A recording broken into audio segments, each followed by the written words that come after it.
Tata curve Tata का latest product है और अगर आप इंटरनेट पर सर्च करेंगे तो हर तरफ आपको इसकी बस तारीफ़ें ही तारीफ़ें देखने को मिलेंगी।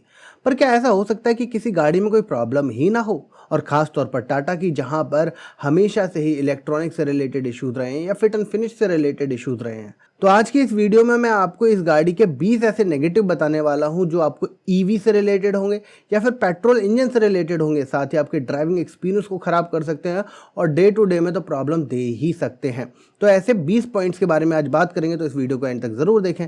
वीडियो पसंद आए तो वीडियो को लाइक करके चैनल को सब्सक्राइब करके बेल नोटिफिकेशन को ऑल पर जरूर सेट कर दें। चलिए शुरू करते हैं आज के इस वीडियो को और सबसे पहले बात करते हैं day to day related problems की। देखिए, इस गाड़ी में जो क्लैडिंग दी गई है वो पियानो ब्लैक फिनिश में दी गई है, जो कि देखने में तो बहुत अच्छी लगती है, लेकिन उतनी ही ज़्यादा इस पे स्क्रैचेस भी विजिबल होते हैं और लॉन्ग टर्म में ये बहुत ज़्यादा बुरा लगने वाला है। क्योंकि मेरे फ्रेंड के पास भी टाटा कर्व है और उसकी शुरुआत में तो ये बहुत अच्छी लगती थी, पर धीरे धीरे जैसे जैसे उसकी सफाई की जाती है वैसे वैसे उस पर स्क्रैच मार्क्स भी जनरेट होते जा रहे हैं। तो या तो आपको टेफ्लॉन करानी पड़ेगी या फिर आपको इस पर पीपीएफ कराना पड़ेगा ताकि इसकी शाइनिंग बरकरार रह सके। दूसरा प्रॉब्लम है इनके वाइपर्स में। खास तौर पर अगर नेक्सॉन या टाटा कर्व दोनों में से किसी की भी बात करें तो इनका जो साइड वाला वाइपर है वो हल्का सा टिल्टेड है ऑन एन एंगल, जिसकी वजह से विजिबिलिटी इशू जनरेट होता है जब आप गाड़ी को ड्राइव कर रहे होते हैं। तीसरा प्रॉब्लम इसके फ्रंट के कर्व की वजह से। इसकी व्हील आर्च में एक कर्व दिया गया है जो कि देखने में तो प्यारा लगता है, लेकिन उसकी वजह से जब आप गाड़ी ड्राइव करते हैं तो बहुत सारे स्प्लैशेस गाड़ी की बॉडी पर लगते हैं जिनको हर रोज़ साफ़ करना पड़ता है। हाँ, एक्सेसरीज के तौर पर आपको मड फ्लैप ज़रूर दिए गए हैं, लेकिन वो भी इतना ज़्यादा अच्छा काम नहीं करते कि पूरी तरीके से इसको रोक सकें। तो हर रोज़ आपको सफाई करना बहुत ज़्यादा ज़रूरी हो जाएगा। अब इसके अलावा बात करूँ तो गाड़ी में नया प्लेटफॉर्म दिया गया है और जब जब कोई नया प्लेटफॉर्म आता है तो गाड़ी के लुक्स भी बदले जाते हैं, गाड़ी का डिज़ाइन भी बदला जाता है। उसी तरीके से इस गाड़ी की भी लेंथ बढ़ी हुई है, लेकिन आपको हेडरूम और लेगरूम के इश्यूज दिखाई देंगे। खास तौर पर अगर आपकी हाइट 5'10" से ऊपर है या 5'10" भी है तो आपका सर तो ऊपर टच होने वाला ही है, साथ में आपको लेगरूम का भी इशू देखने को मिलेगा। इसके बाद अगर मैं बात करूं तो फिट फिनिश की प्रॉब्लम हमेशा से ही टाटा के अंदर रही है। टाटा ने कसम खा ली है कि हम सब कुछ ठीक कर सकते हैं, पर फिट फिनिश पर तो हमें ध्यान देना ही नहीं है और इसीलिए आपको पैनल गैप्स एविडेंटली दिखाई देंगे इसमें जगह जगह पर। चाहे आप नेक्सॉन की बात करें चाहे कर्व की, हर जगह आपको पैनल इश्यूज तो देखने को मिलेंगे। सबसे बड़ी प्रॉब्लम जो महसूस हुई वो महसूस हुई मुझे कप होल्डर को लेकर। जब मैं इस गाड़ी को ड्राइव कर रहा था तब इस गाड़ी के अंदर कप होल्डर के लिए जो सेंटर कंसोल में जगह होती है वो नहीं दी गई है और आपको इसके लिए ग्लव बॉक्स में अपने कप्स को रखना पड़ता है, विच इज़ वेरी इनकन्वीनियंट और ये भी आपको प्रॉब्लम देने वाला है। तो ये तो थी day to day related problems. अब बात करते हैं इसके ड्राइविंग एक्सपीरियंस रिलेटेड प्रॉब्लम्स की। तो इसमें सबसे बड़ा प्रॉब्लम जो मुझे महसूस हुआ तो वो था डेड पैडल का ना होना।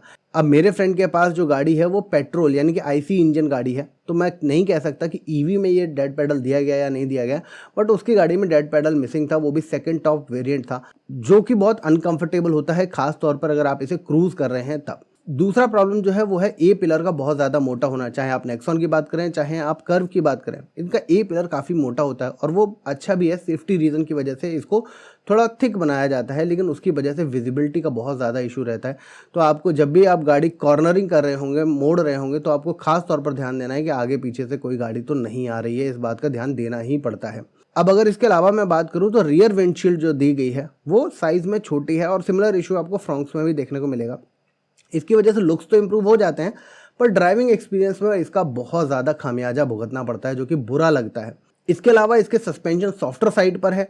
सॉफ्टर साइड पर सस्पेंशन होने की वजह से इसमें बॉडी रोल बहुत ज़्यादा है, क्योंकि लार्ज व्हील बेस बना हुआ है और उस वजह से बॉडी रोल बहुत ज़्यादा एविडेंट हो जाता है जब आप हाई स्पीड में गाड़ी को ड्राइव कर रहे होते हैं और कॉर्नरिंग कर रहे होते हैं।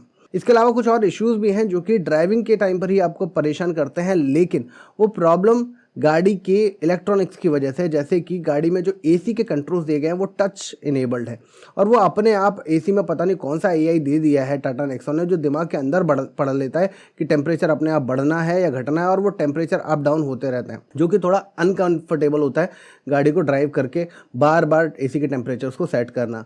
मेजरली इसके अंदर जितने भी कॉम्पोनेंट दिए गए हैं वो ज़्यादातर स्क्रीन से ही कंट्रोल होते हैं और इसके लिए स्क्रीन का ऑन हमेशा होना बहुत ज़्यादा ज़रूरी है, लेकिन इसकी स्क्रीन अपने आप अचानक से सडनली ऑफ हो जाती है।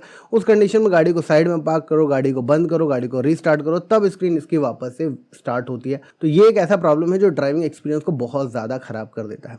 अब मैं कुछ ऐसे प्रॉब्लम्स की बात करूँगा जो कि ईवी रिलेटेड है, यानी कि आपको सिर्फ ईवी में ही ये प्रॉब्लम्स देखने को मिलेंगे, क्योंकि मैंने ये डिटेल्स इनके सेंटर पर जा करके देखी है और कुछ मेरे फ्रेंड्स हैं जिनसे मैंने इसके बारे में बात की तो उन्होंने बोला कि भाई ये प्रॉब्लम्स तो हैं। अब सबसे पहले बात करें तो इनके ईवी का, अगर चाहे आप पंच ले लो, चाहे आप नेक्सॉन ले लो, चाहे आप कर्व ले लो, तीनों का डिज़ाइन सिमिलर है। नया प्लेटफॉर्म होने के बाद कम से कम डिज़ाइन में चेंजेस कर सकते थे ताकि गाड़ी देखने में पता तो चल जाए सामने से कि ये कर्व है। अभी अगर आप फ्रंट से देखें तो आप आइडेंटिफाई नहीं कर पाएंगे ये कर्व है या नेक्सॉन है। तो इनका जो डिज़ाइन लैंग्वेज है बहुत सिमिलर है, जिसकी वजह से कई बार कन्फ्यूजन होता है और साइड में जाकर के देखना पड़ता है, तब आइडेंटिफाई कर पाते हैं ये नेक्सॉन है या फिर कर्व है। दूसरा प्रॉब्लम है इलेक्ट्रॉनिक मेल फंक्शन। इवन जब इस गाड़ी को अनवील किया गया था उस दिन भी इसके DRL मेल फंक्शन कर रहे थे, DRL नहीं जल रहे थे एक साइड के।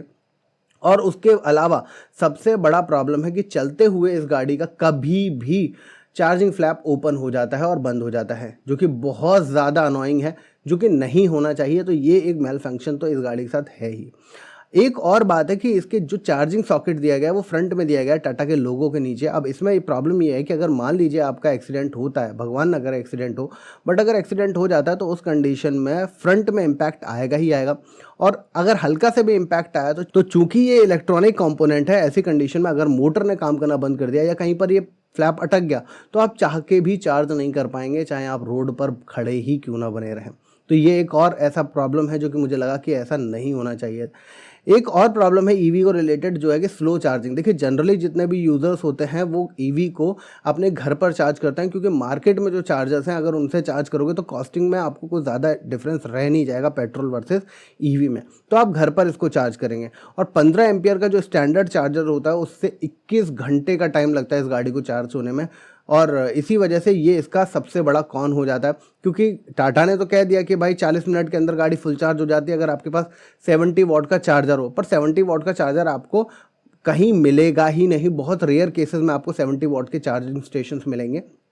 जनरली आप गाड़ी को अपने घर पर ही चार्ज करेंगे, जो कि 15 एम्पियर का चार्जर होता है और उस कंडीशन में आपको ये 21 घंटे तक का टाइम ले लेती है।